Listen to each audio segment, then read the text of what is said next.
Assalamualaikum warahmatullahi wabarakatuh. Puji syukur atas kehadirat Allah Subhanahu wa Ta'ala atas nikmat dan karunia yang telah diberikan kepada kita semua.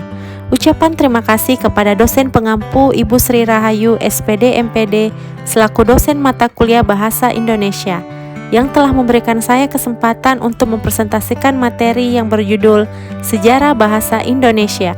Bahasa Indonesia berasal dari bahasa Melayu. Bahasa Melayu merupakan sebuah bahasa Austronesia yang digunakan sebagai bahasa pergaulan di Nusantara. Sejumlah prasasti berbahasa Melayu kuno dari Sriwijaya ditemukan di pesisir tenggara Pulau Sumatera. Hal ini menunjukkan bahwa bahasa Melayu menyebar ke berbagai tempat di Nusantara, dari wilayah yang strategis untuk pelayaran dan perdagangan. Untuk pertama kalinya, istilah bahasa Melayu disebutkan sekitar 683 hingga 686 Masehi. Angka ini tercantum pada beberapa prasasti berbahasa Melayu kuno dari Palembang dan Bangka. Prasasti-prasasti ini sudah menggunakan aksara Pallawa atas perintah Raja Sriwijaya yang berjaya pada abad ke-7 dan ke-8. Berbagai batu tertulis atau prasasti yang ditemukan itu seperti prasasti Kudukan Bukit tahun 683 di Palembang, prasasti Talang Tuo tahun 684 di Palembang, prasasti Kota Kapur tahun 686 di Bangka Barat, dan prasasti Brahi tahun 688 antara Jambi dan Sungai Musti. Melayu sebagai bahasa Nusantara.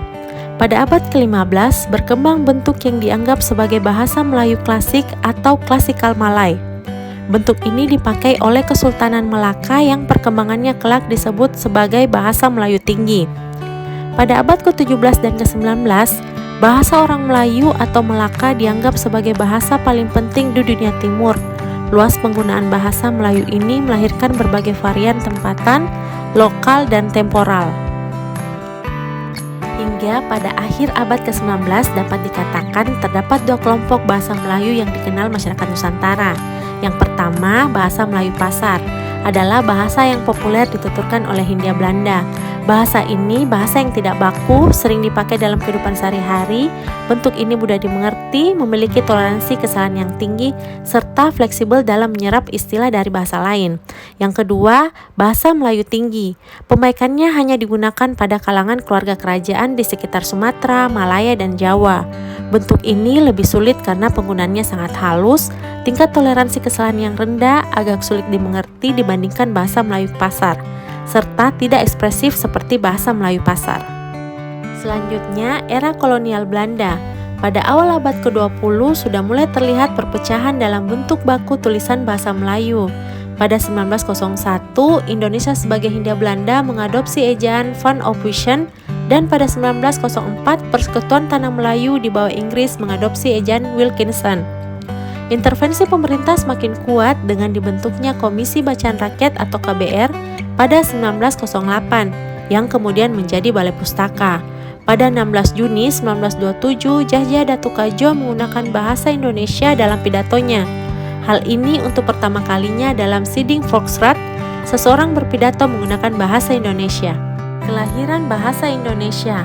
Penggantian nama dari bahasa Melayu menjadi bahasa Indonesia mengikuti usulan dari Muhammad Tabrani pada Kongres Pemuda I yang beranggapan bahwa jika tumpah darah dan bangsa tersebut dinamakan Indonesia, maka bahasanya pun harus disebut bahasa Indonesia. Bahasa Indonesia mendapatkan pengakuan sebagai bahasa persatuan bangsa pada saat Kongres Pemuda II tanggal 28 Oktober yang menghasilkan Sumpah Pemuda. Bahasa Indonesia lahir pada tanggal 28 Oktober 1928. Pada saat itu, para pemuda dari berbagai pelosok Nusantara berkumpul dalam kerapatan pemuda dan berikrar: 1. Bertumpah darah yang satu, tanah Indonesia. 2. Berbangsa yang satu, bangsa Indonesia. 3. Menunjang bahasa persatuan, bahasa Indonesia.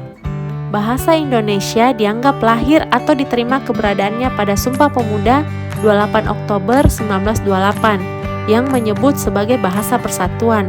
Namun, secara resmi bahasa Indonesia baru diakui keberadaannya pada tanggal 18 Agustus 1945. Undang-Undang Dasar Republik Indonesia 1945 pasal 36 menyebut bahasa Indonesia sebagai bahasa resmi atau bahasa nasional. Itulah tadi persentase saya. Semoga apa yang saya sampaikan dapat bermanfaat untuk kita semua. Lebih dan kurangnya mohon dimaafkan. Wabillahi taufiq wal hidayah. Wassalamualaikum warahmatullahi wabarakatuh. Thanks for watching.